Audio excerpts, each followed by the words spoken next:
Assalamualaikum warahmatullahi wabarakatuh. Selamat datang kembali di channel Restu Horor. Apa kabar teman-teman semua? Semoga teman-teman selalu sehat, baik, dan tentunya dimudahkan segala urusannya oleh Tuhan Yang Maha Esa. Amin amin ya robbal alamin. Pada kesempatan kali ini seperti biasa, saya akan membawakan sebuah kisah horor yang menyeramkan yang berjudul Dendam Arwah Pengantin. Sebelum masuk ke ceritanya, bagi teman-teman yang baru bergabung di channel kami, jangan lupa klik tombol subscribe dan juga lonceng notifikasinya. Like juga video ini agar teman-teman tidak ketinggalan cerita-cerita menarik dan terbaru dari channel kami. Terima kasih. Tak usah berlama-lama lagi, langsung saja kita masuk ceritanya. Di desa Posongan pada awal tahun 80-an masih sunyi setiap pagi.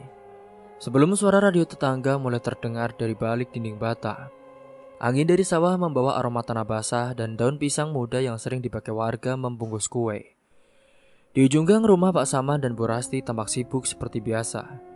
Dari dapur kecil, asap tipis keluar dari kukusan.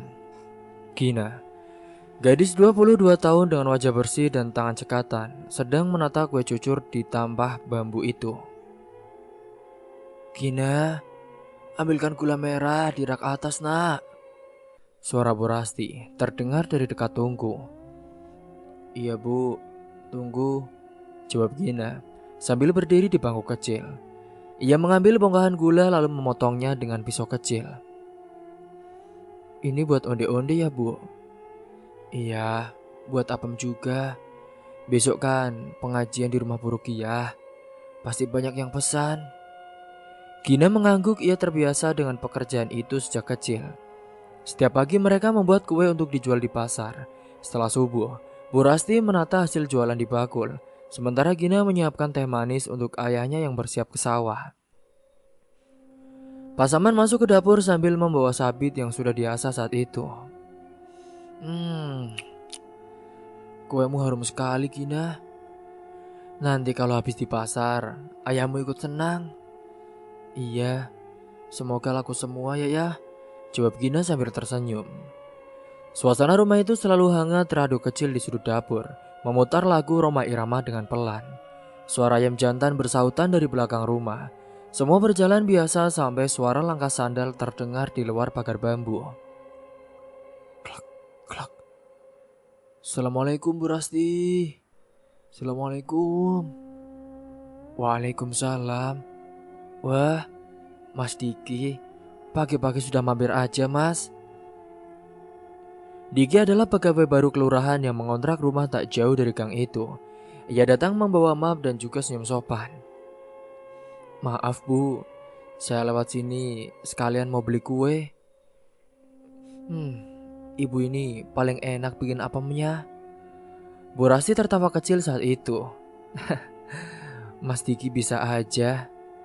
Gina, bungkuskan apem 5 ya. Gina buru-buru membersihkan tangannya di celemek lalu menyiapkan bungkusan daun pisang. Ini mas, kuenya, katanya lirih sambil menunduk. Terima kasih Mbak Gina. Kalau bukan beli di sini, rasanya beda, ucap Diki. Matanya menatap sekilas ke arah gadis itu sebelum menunduk lagi.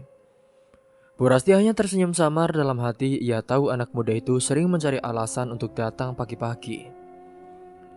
Mas Diki, nanti sore mampir aja lagi kalau mau beli kue untuk sore.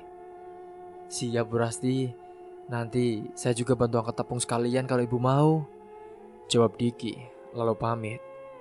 Begitu langkahnya menjauh, Bu Rasti menatap anaknya dengan senyum menggoda. Lihat tuh, tiap hari cari alasan datang. Kalau bukan karena apem, ya pasti karena kamu Gina. Ibu itu sukanya menggoda deh. Udah bu, jangan gitu, jawab Gina dengan malu. Ia menunduk sambil menata kue ditambah lain. Sementara di rumah sebelah dari balik jendela, Astuti diam-diam memperhatikannya.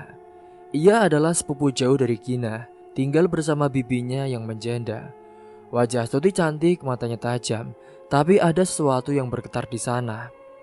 yaitu rasa iri yang pelan-pelan tumbuh setiap kali melihat pemandangan seperti tadi. Ngapain sih Mas Diki datang lagi? Kenapa selalu kepada Gina? Padahal kan dulu dia suka ngobrol sama aku juga waktu pertama pindah. Sekarang kok malah ke Gina sih? Apa cantiknya tuh orang? Gumamnya sembari marah. Pada saat itu ia melirik wajahnya di cermin kecil di meja rias. Kenapa ya Mas Diki gak mau kesini lagi? Apa karena aku suka pakai lipstick? Atau karena Gina lebih kalem? Ia menatap pantulan wajahnya lama lalu mulai menata rambutnya dengan sisir kayu. Menjelang siang suara pedagang sayur berkeliling terdengar di depan gang. Anak-anak berlari sambil membawa kaleng susu kosong. Gina pun keluar rumah untuk menjemur kue kering yang belum dijual. Sementara dari arah berlawanan Astuti datang membawa kain basah. Gina, banyak amat jualannya hari ini, sapa Astuti. Iya Tuti, soalnya ini sekalian pesanan buat pengajian buku ruqyah juga. Astuti menatap tumpukan kue itu lalu tersenyum kecil. Mas Diki tadi lewat sini juga ya? Gina tersipu malu. Iya Tuti, dia beli apem. Dia suka banget sama apem. Kamu tau gak Tut? Dia rajin banget loh. Aku lihat tiap hari mampir. Dia baik, sering bantu ibu angkat karung tepung juga. Mendengar ucapan dari Gina, Astuti pura-pura tertawa kecil. Tapi matanya tak bisa menyembunyikan kelihatan iri dan cemburu. Apa ya Gina? Wah, cocok kali ya kalian nanti. Gina tak menjawab hal itu, ia hanya menunduk dan kembali menata kue-kuenya. Singkat cerita pada sore harinya Diki kembali datang membawa sekantong gula pasir. Tok tok tok. Bu Rasti, misi. Ini bu, saya titip gula buat ganti kemarin. Kan sempat ibu pinjami juga kemarin. Ya Allah, masih diingat saja mas. Udah itu hal gampang. Ayo, masuk aja, biar saya buatin teh dulu, ucap Bu Rasti sembari tertawa. Diki pun melangkah ke teras. Gina duduk di bangku kayu, menyiapkan piring kecil berisi pisang goreng. Mas, baru kerja di kelurahan ya? Capek nggak mas? Tanya Gina. Ya lumayan capek lah Gina. Namanya kerja tuh ada tanggung jawabnya, jadi kita capek. Soalnya dekat rumah itu kalau ada warga butuh bantuan surat, biasanya saya cepat tangani.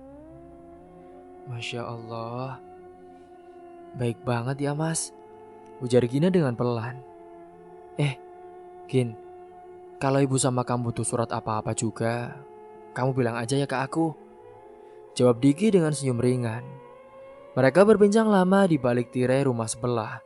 Astuti kembali memperhatikan dadanya terasa sesak. Dasar, kenapa harus dia sih?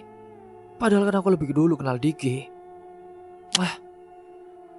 Ini gak bisa dibiarkan. Ia menatap dari celah jendela sampai hari gelap. Malam hari itu Astuti duduk di depan cermin, menatap wajahnya yang diterangi lampu minyak.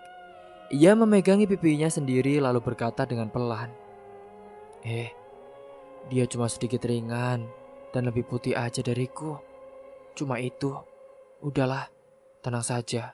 Akan kubalas, ucapnya sembari matanya memanas. Kini Astuti mengambil bedak menepuk-nepuk wajahnya, lalu meniru cara Gina menata rambut. Kalau aku jadi seperti dia, mungkin dia akan menatapku lagi. Singkat cerita pada keesokan paginya, kini Gina bangun lebih awal dari biasanya. Ia menyapu halaman dan menyiapkan kue untuk dibawa ke pasar. Ketika keluar rumah, ia terkejut melihat Astuti sudah berdiri di depan pagar. Pagi Gina, mau ke pasar ya? Aku ikut ya? Boleh, tapi kan kamu biasanya malas ke pasar. Iya, sekarang aku mau belajar bantu-bantu juga. Ibu bilang kan perempuan harus rajin. Gina tersenyum tanpa curiga menatap Astuti. Mereka pun berjalan bersama menuju pasar desa, membawa bakul masing-masing. Di sepanjang jalan orang-orang menyapa ramah. Astuti meniru cara Gina menunduk saat disapa, meniru langkahnya yang pelan itu. Di pasar mereka menempati lapak yang bersebelahan. Bu Rasti sedang menata tampah ketika Diki datang membawa map. "Bu, ini saya mau nitip surat undangan warga buat RT. Sekalian ya Bu, minta kue juga." "Oh, siap Mas Diki. Gina, ini bungkuskan ya buat Mas Diki," kata Bu Rasti. Astuti berdiri di samping pura-pura sibuk menata kue, tapi matanya tak lepas dari mereka. "Mas Diki, ini apemnya?" kata Gina sambil menyerahkan bungkusan. "Terima kasih ya Mbak. Nanti sore saya balik, mau ambil pesanan yang banyak sekalian." Astuti cepat menimpali saat itu. "Mas, nanti aku juga bikin kue baru loh Mas. Gak kalah enak sama punya Gina. Cobain juga ya." Diki menoleh tersenyum sopan. "Boleh Mbak Astuti, nanti saya cobain juga ya." Begitu ia pergi, Astuti memalingkan wajah ke arah Gina dengan senyum tipis. "Mas Diki ramah ya sama semua orang." "Iya," jawab Gina dengan singkat. Hari terus berjalan, kedekatan Diki dan Gina makin terlihat. Warga mulai menggoda mereka setiap kali bertemu. Astuti makin jarang tersenyum. Suatu sore, ia mendengar kabar dari bibinya yang pulang dari rumah Bu Rasti. "Katanya Mas Diki mau melawar Gina ya habis lebaran," kata bibinya sambil mengupas singkong. Astuti terdiam, sendok di tangannya hampir terjatuh saat itu. Emangnya siapa yang bilang begitu? Bu Rasti sendiri. Katanya Diki sudah ngomong ke keluarganya. Astuti tak menjawab, ia bangkit ke kamarnya, menutup pintu dengan perlahan. Di kamar ia duduk lama di tepi ranjang, bayangan Diki yang tersenyum kepada Gina terus muncul di pikirannya. Enak banget sih Gina. Kenapa bukan aku aja yang dilamar? Bisiknya dengan lirih. Ia melihat meja rias, di atasnya tergantung selendang putih milik Gina yang tertinggal kemarin sore saat mampir. Ia memandangi benda itu lama lalu berdiri dengan pelan. Tangannya gemetar saat menyentuh kain lembut itu. Kalau dia tak ada, pasti Mas Diki akan sama aku. Pasti Diki akan melihatku, gumamnya. Ia menatap cermin di depannya, wajahnya tampak asing. Campuran antara rasa iri, marah dan rasa tak terima. Sementara di luar kamar suara azan maghrib terdengar sayup. Tapi di dadanya hanya ada degup yang tak mau berhenti. Ia meletakkan selendang itu di pangkuannya, memejamkan mata dan menghela nafas berat. Sementara di rumah sebelah, Gina kini tengah membantu ibunya menyiapkan kue untuk besok. "Bu, besok kita ke rumah Burkia jam berapa?" "Pagi-pagi saja nak, sekalian antar kue pesanan." "Baik Bu." Bu Rasti menatap anaknya yang tampak tenang. "Kamu bahagia nak?" "Maksud ibu apa sih? Kok tiba-tiba tanya bahagia atau enggak?" "Ya bahagialah Bu, bisa bantuin ibu. Aku juga seneng loh Bu, kalau ibu senang." "Enggak, maksud ibu itu, Mas Diki itu kelihatannya sungguh-sungguh loh. Kemarin dia ngomong sama ibu, ya ibu cuma ingin kamu siap kalau dia beneran datang untuk melamar kamu." Mendengar penjelasan itu, pipi Gina menjadi memerah. Udahlah Bu. Lagian kan belum tentu juga. Masih katanya saja kan." "Ya tapi ibu tahu, dia bukan orang yang main-main. Dia itu orang serius loh." Sementara itu di kamar sebelah gang, Astuti masih duduk di depan cermin. Lampu minyak mulai redup, ia menggenggam selendang putih itu dengan erat. Selendang itu ia ambil dari Gina. Saat itu, ia ingin meniru semua perbuatan Gina, bahkan pakaian yang sering Gina gunakan. Saat itu ia iseng-iseng mengambil selendang putih milik Gina yang ia pinjam namun tak pernah dikembalikan. Padahal ia tahu itu adalah selendang kesukaan dan favorit dari Gina. Ketika saat itu ia menatap keluar jendela. Di sana terlihat rumah Gina dengan lampu dapur yang masih menyala. Bayangan dua orang terlihat samar dari celah jendela itu. Bu Rasti dan Gina yang sedang menata tampah. Astuti tersenyum sinis, tapi senyum itu bukan lagi senyum yang ramah. Sementara di sisi lain, suara radio dari rumah lain memutar lagu Bunga Desa. Angin malam membawa aroma tanah lembab dan juga kayu bakar. Astuti berdiri perlahan menutup tirai jendelanya dan juga mematikan lampu. Kini, di luar langit posongan gelap sempurna, hanya lampu-lampu rumah penduduk yang sekali berkelap-kelip menembus udara malam. Dari arah rumah Bu Rasti terdengar tawa kecil, ringan dan juga bahagia. Tapi di balik dinding tipis rumah sebelah, seseorang duduk diam di tengah kegelapan, menggenggam erat selembar kain putih dengan pandangan kosong. Hening tak ada suara lain selain desir angin yang menyusup lewat celah pintu. Dalam diam itu ada sesuatu yang mulai tumbuh. Bukan lagi sekadar iri, tapi sesuatu yang lebih dalam, yang perlahan menutup hati seorang di desa posongan. Singkatnya pada saat itu, kini, setelah Diki benar-benar akan serius melamar Gina, Astuti marah dan tak terima mendengar berita itu. Saat itu Mas Diki datang bersama keluarganya membawa serahan sederhana buah tangan dan kain batik untuk tanda jadi. Mereka memastikan untuk meminta restu bahwa mereka benar-benar serius ingin melakukan lamaran acara resmi. Di rumah Bu Rasti, para tetangga berkumpul, suasananya riuh oleh tawa dan ucapan selamat. Semua berjalan dengan cepat karena kedua keluarga sudah saling merestui. Bahkan rencananya pernikahan akan digelar tak lama lagi, mungkin sebulan atau beberapa minggu ke depan.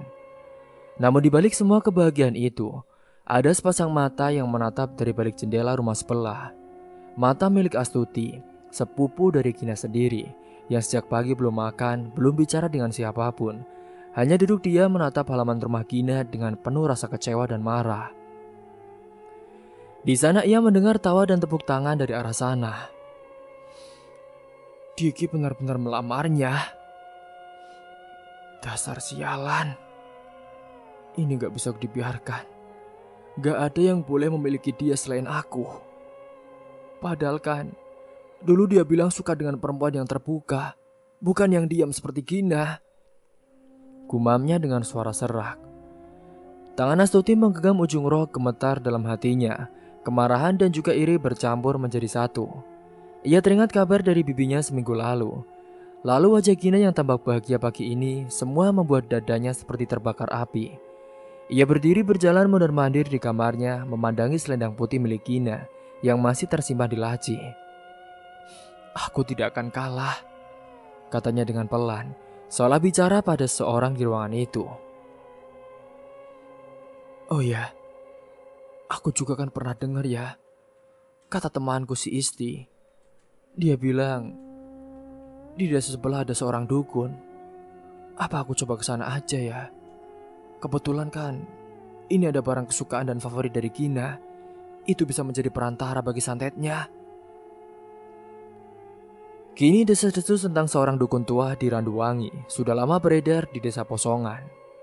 Orang-orang biasa berbisik tentangnya di pasar atau saat menumbuk padi di malam hari. Katanya dukun itu bisa memisahkan dua orang yang akan menikah hanya dengan benda pribadi dan foto sebagai perantara santet. Beberapa warga menganggap itu adalah omong kosong belaka, tapi sebagian juga percaya karena memang pada saat itu hal mistis masih sering terjadi di desa posongan. Astuti juga bahkan sempat menganggap bahwa itu adalah hal yang tak masuk akal. Tapi sebab amarah membuat pikirannya tak bisa jernih lagi. Malam hari itu selepas Isya ia duduk di tepi ranjang menatap foto Diki yang diambil saat acara Karang Taruna. Kalau dia tak jadi menikah, mungkin aku masih bisa membuatnya datang padaku. Aku akan lakukan segala cara supaya lelaki itu bisa jatuh ke dalam pelukanku. Malam hari itu hujan rintik turun pelan. Astuti mengambil tas kecil dari lemari, memasukkan foto Diki bersama selendang putih milik Gina sebagai perantaranya. Ia mengenakan jaket tipis menutup kepala dengan kerudung hitam. Jam dinding menunjukkan pukul 9 malam ketika ia keluar rumah. Gang posongan sepi, hanya terdengar anjing menggonggong dari kejauhan. Ia menunggu becak di pertigaan jalan, dan tak lama kemudian becak tua berhenti di depannya. "Pak, naik pak." "Mau kemana, Nduk? Udah malam gini." "Keranduwangi pak, yang arah ke kali." Tukang becak itu menatapnya dengan heran. "Kamu serius, Duk? Jam segini mau ke sana? Randuwangi itu cukup jauh loh." "Iya pak, di sana ada saudara sakit. Saya harus ke sana. Tolong ya pak, saya harus cepat." Lelaki tua itu mengangguk pelan dan mengayuh becaknya dengan perlahan. Perjalanan terasa panjang, lampu jalan di pinggiran kota sering mati. Hanya sisa cahaya dari warung kopi yang masih buka pada malam hari itu. Astuti menduduk sepanjang jalan memeluk tasnya erat-erat. Singkatnya setelah hampir setengah jam lamanya, becak berhenti di jalan tanah yang menuju ke Randuwangi. "Sampai sini saja ya, Nduk. Jalannya gelap. Saya agak berani masuk ke sana," kata tukang becak. "Aduh, ya udahlah pak. Terima kasih ya pak," jawab Astuti cepat. Ia turun menatap jalan sempit yang dipenuhi pohon pisang di kanan dan juga kiri. Udara lembab, bau tanah basah bercampur bau dupa samar dari arah jauh. Ia melangkah pelan di ujung jalan, tampak rumah tua berdinding tembok yang sudah retak. Lampunya redup, hanya satu lampu minyak yang nyala. Itu pun nyala mati di terasnya. Pintu kayu tua itu tertutup, tapi dari dalam terdengar suara ayam berkokok di jam tengah malam yang pelan seperti dicekik. Astuti menelan ludah, tangannya gemetar saat itu. Ia benar-benar merasa merinding. Ternyata rumah dukun itu sangat menyeramkan. "Aduh, gila banget nih rumah. Udah, aku harus masuk. Aku harus lakukan. Udah nanggung." Ia pun mengetuk pintu saat itu. "Tok tok tok." "Permisi." Tak ada jawaban. "Tok tok tok." Tiba-tiba suara parau dari dalam berkata, "Masuk saja. Aku tahu kau datang, Astuti." Hah? Astuti benar-benar dibuat terkejut karena suara dari Mbah Dukun itu memanggil namanya, padahal ia belum pernah sekali datang ke sini sekali seumur hidupnya. Tubuhnya langsung merinding, ia mendorong pintu perlahan saat itu. Ruangan di dalamnya gelap, hanya cahaya lampu minyak di sudut yang menyorot asap dupa menebal di udara. Di lantai lingkaran tanah hitam dikelilingi mangkuk kecil berisi bunga layu. Sementara di tengah lingkaran itu, seorang perempuan tua berambut putih duduk bersila, mengenakan kain hitam. Wajahnya keriput tapi matanya tajam. "Duduk." Astuti menunduk menuruti katanya. "Namamu Astuti kan? Kau dari Posongan?" ujar Mbah Dukun itu tanpa ditanya.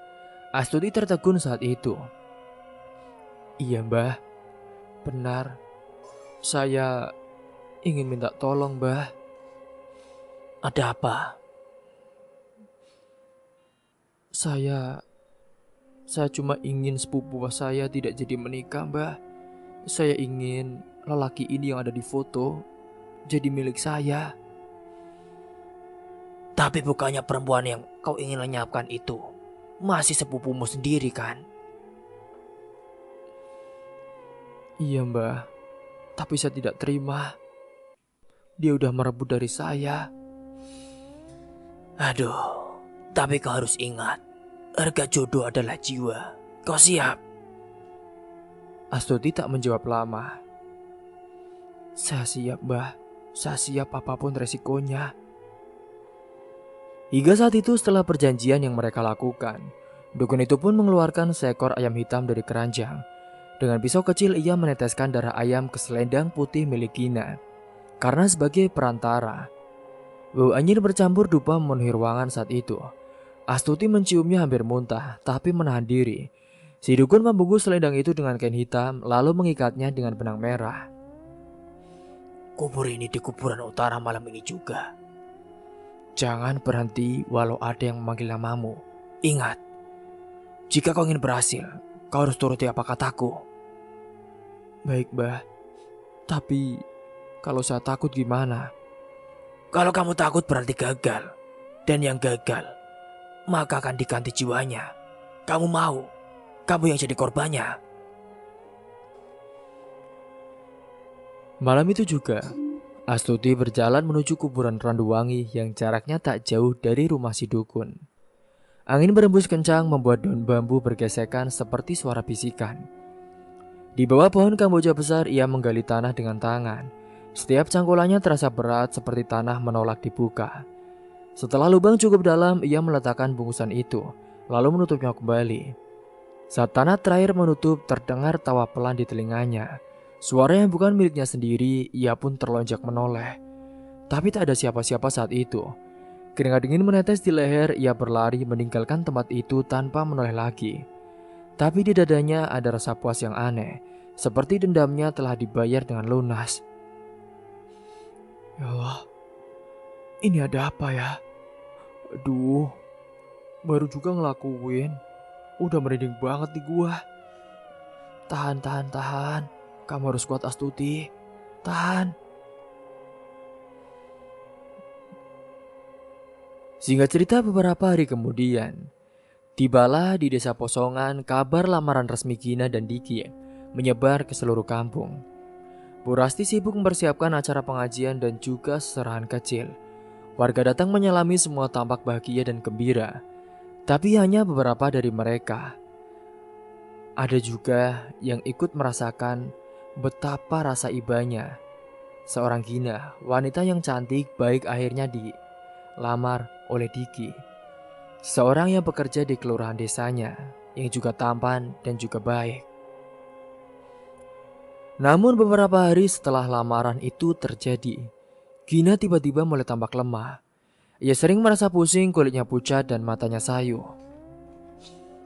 Aduh, Bu, aku kok pusing sekali ya, Bu. Perutku juga gak enak banget nih, Bu. Udah, Nak, mungkin kamu kecapean, kata Bu Rasti.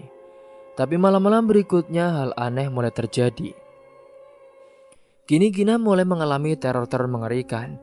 Ia mengeluh sering mencium bau kamboja di dalam kamarnya, padahal tak ada bunga di situ di rumahnya. Kadang saat tengah malam, lampu di kamarnya tiba-tiba bergetar pelan seperti ada angin bertiup, padahal jendela tertutup. Kerodeng jendelanya kadang terbuka tutup sendiri. Dan jendela itu kadang seperti ada yang melempar, seperti batu-batu kecil. Kini teror-teror mengerikan itu semakin datang setelah Gina dan Diki berhasil melakukan lamaran. Bahkan puncaknya terjadi seminggu sebelum pernikahan. Setelah hampir 2 minggu mengalami teror yang mengerikan, kini rambut dari Gina mulai rontok. Rambut itu menumpuk di bantal setiap pagi. Sementara Diki yang datang hampir tiap sore menjenguk, ia benar-benar khawatir. Gina, kamu kenapa sayang? Tanya cemas. Mas Diki, aku juga gak tahu, Mas. Badanku sekarang lemas banget, kadang dingin sekali. Yaudah, aku bawa ke dokter aja ya. Ayo. Enggak, Mas. Dokter bilang aku cuma kurang istirahat. Kemarin-kemarin aku sudah sama ibu. Bu Rasti yang mendengar dari dapur hanya bisa menatap anaknya dengan mata penuh sedih dan air mata. Nak, kamu sabar. Mungkin ini cobaan buat kamu yang mau menikah.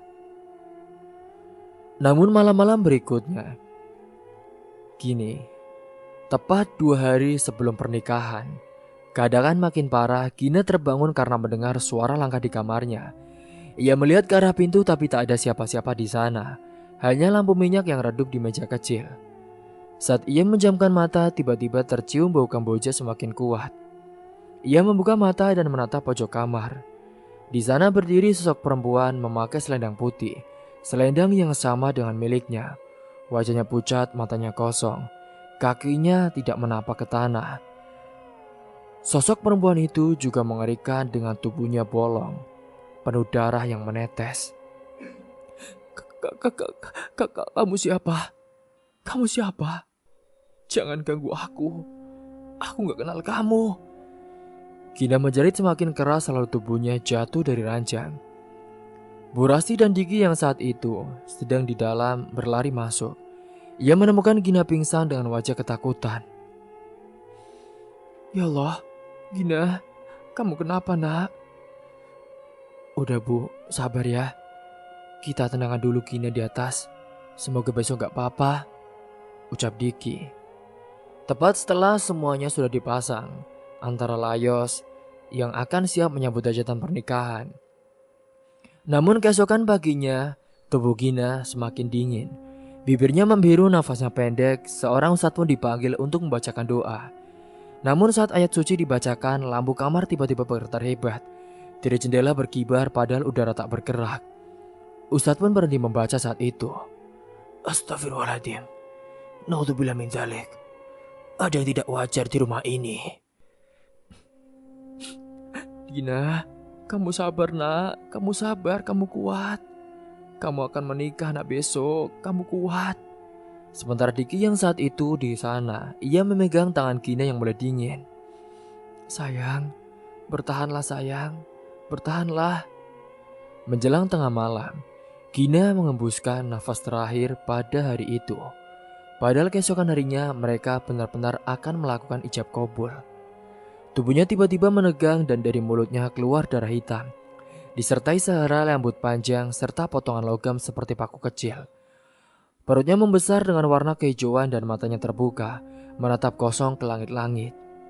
Suara tangis memenuhi rumah itu. Semua warga yang datang, semua warga yang saat itu sedang membantu masak-masak di dapur, menjerit ketakutan melihat keadaan jenazahnya. Rumah yang seharusnya nantinya akan penuh musik hajatan, berubah menjadi rumah duka. Diki menangis di samping jasad Gina, calon istrinya, memeluk tangannya yang dingin saat itu.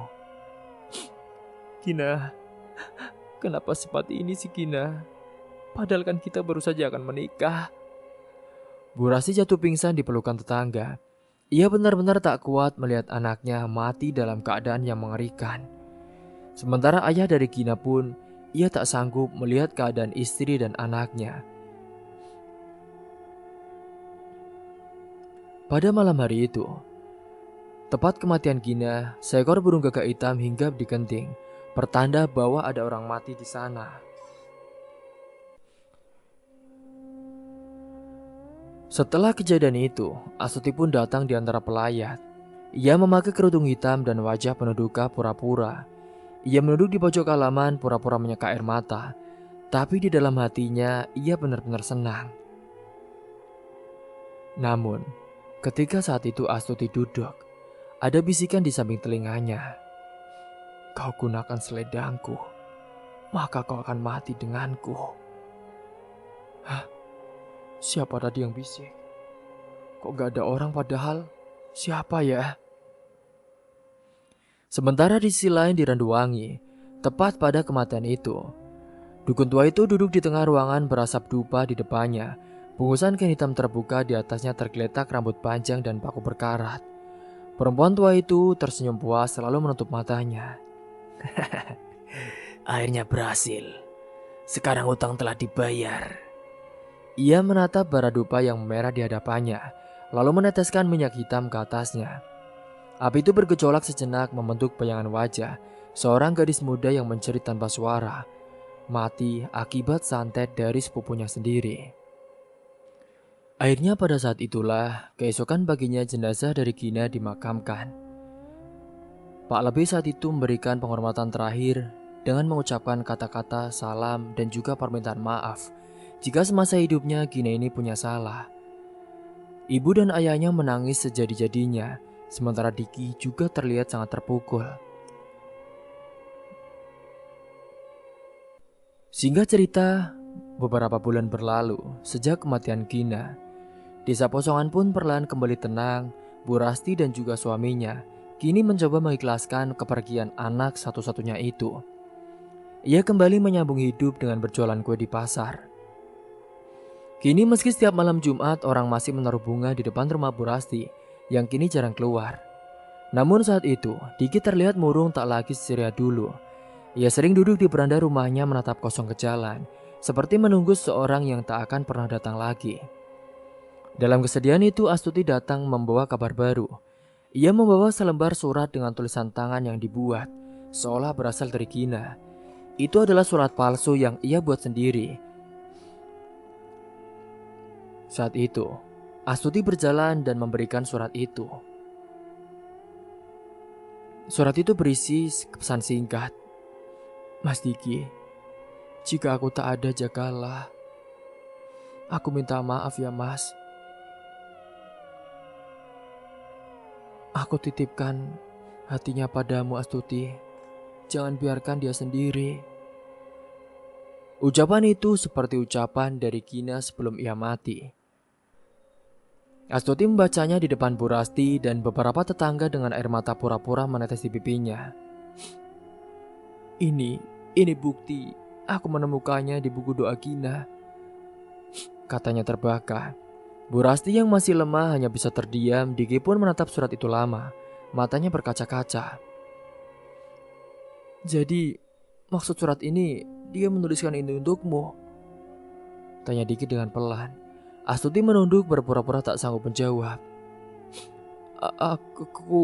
Aku juga kaget mas. Tapi kalau itu amanatnya, aku akan menepatinya. Sekarang terserah kamu. Apakah kamu mau menikah denganku mas? Namun rasa iba dan tekanan dari keluarga kini membuat Diki akhirnya menyerah. Ia pun kini mau menikahi Astuti tanpa pesta. Hanya doa sederhana di rumah Bu Rasti, warga datang sekedar memberi selamat. Tapi banyak yang berbisik di belakang. Aneh sekali ya Pak, Bu. Masa tiba-tiba ada surat begitu deh? Bukannya sebelum pernikahan H-1 itu kan Gina benar-benar sibuk. Mana sempat dia tahu penyakitnya itu? Udahlah Pak, Bu. Gak baik gosip seperti itu. Lagian kan si Ginanya udah gak ada. Kita doakan aja. Semoga keluarga dari Diki dan Astuti bahagia. Malam hari itu setelah semua tamu pulang, Diki kini masuk ke kamar pengantin. Astuti sudah menunggu di dalam untuk menikmati malam pertama. Ia mengenakan daster merah muda dan selendang putih di bahunya. Baju dinas pun sudah dia gunakan. Ia memakai baju yang telah dibelikan Diki untuk Gina untuk malam pertama. Saat itu, Astuti berjalan dan memanggil dengan lembut. Mas, akhirnya kita bersama juga. Aku rindu kamu mas. Aku ingin sekali memeluk tubuhmu. Saat itu, Astuti benar-benar sudah tak tahan. Ia ingin segera melakukan hubungan badan dengan suaminya. Namun pada saat itu, ketika mereka baru saja ingin melakukan malam pertama, udara tiba-tiba berubah dingin. Lilin di meja bergetar saat itu untuk romantis, namun nyalanya menurun seperti ditiup angin. Padahal semuanya tertutup rapat.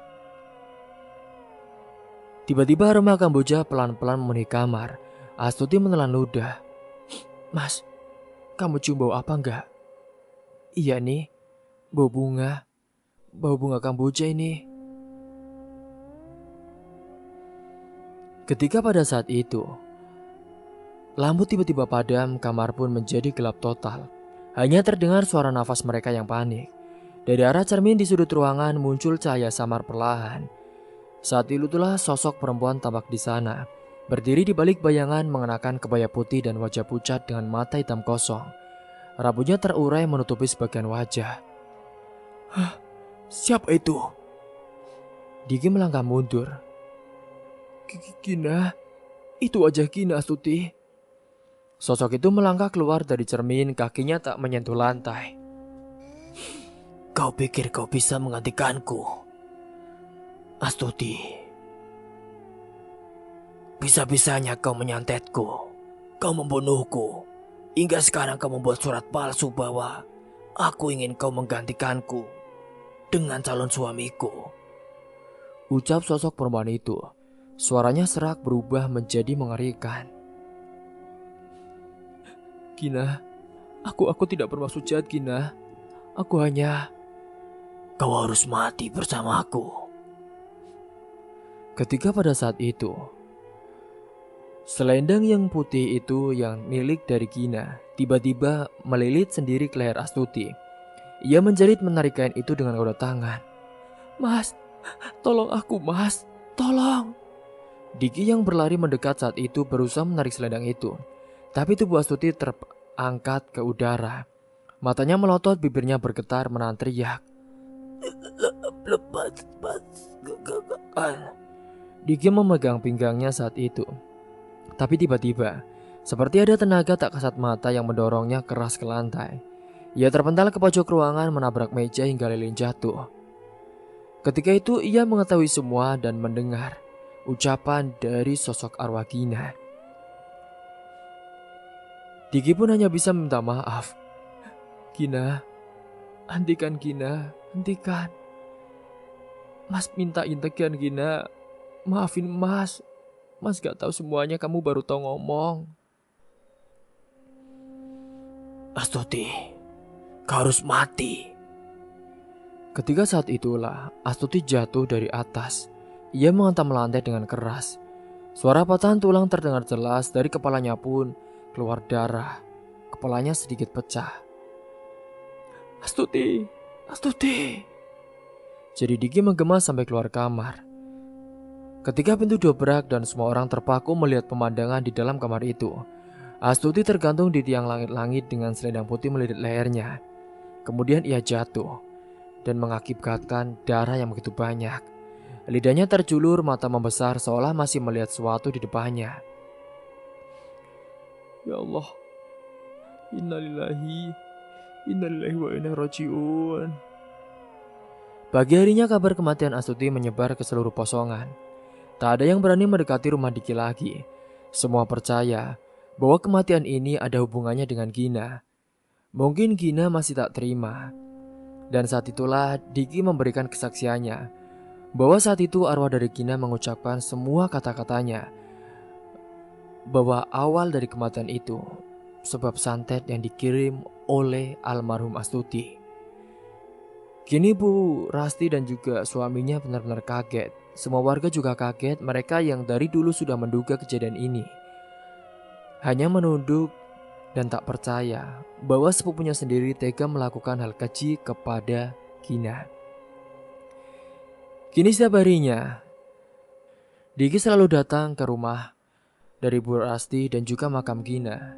Ia di sana sering memberikan permintaan mohon maaf di dekat makam dari Gina dan juga memberikan bunga-bunga sebagai tanda bahwa ia benar-benar cinta dan abadi kepada Gina. Cerita pun tamat. Terima kasih bagi teman-teman yang sudah menyimak kisah ini sampai habis. Semoga dari kisah ini kalian semua bisa mengambil hikmah dan pelajaran. Sampai jumpa di cerita selanjutnya. Akhir kata, wassalamualaikum warahmatullahi wabarakatuh.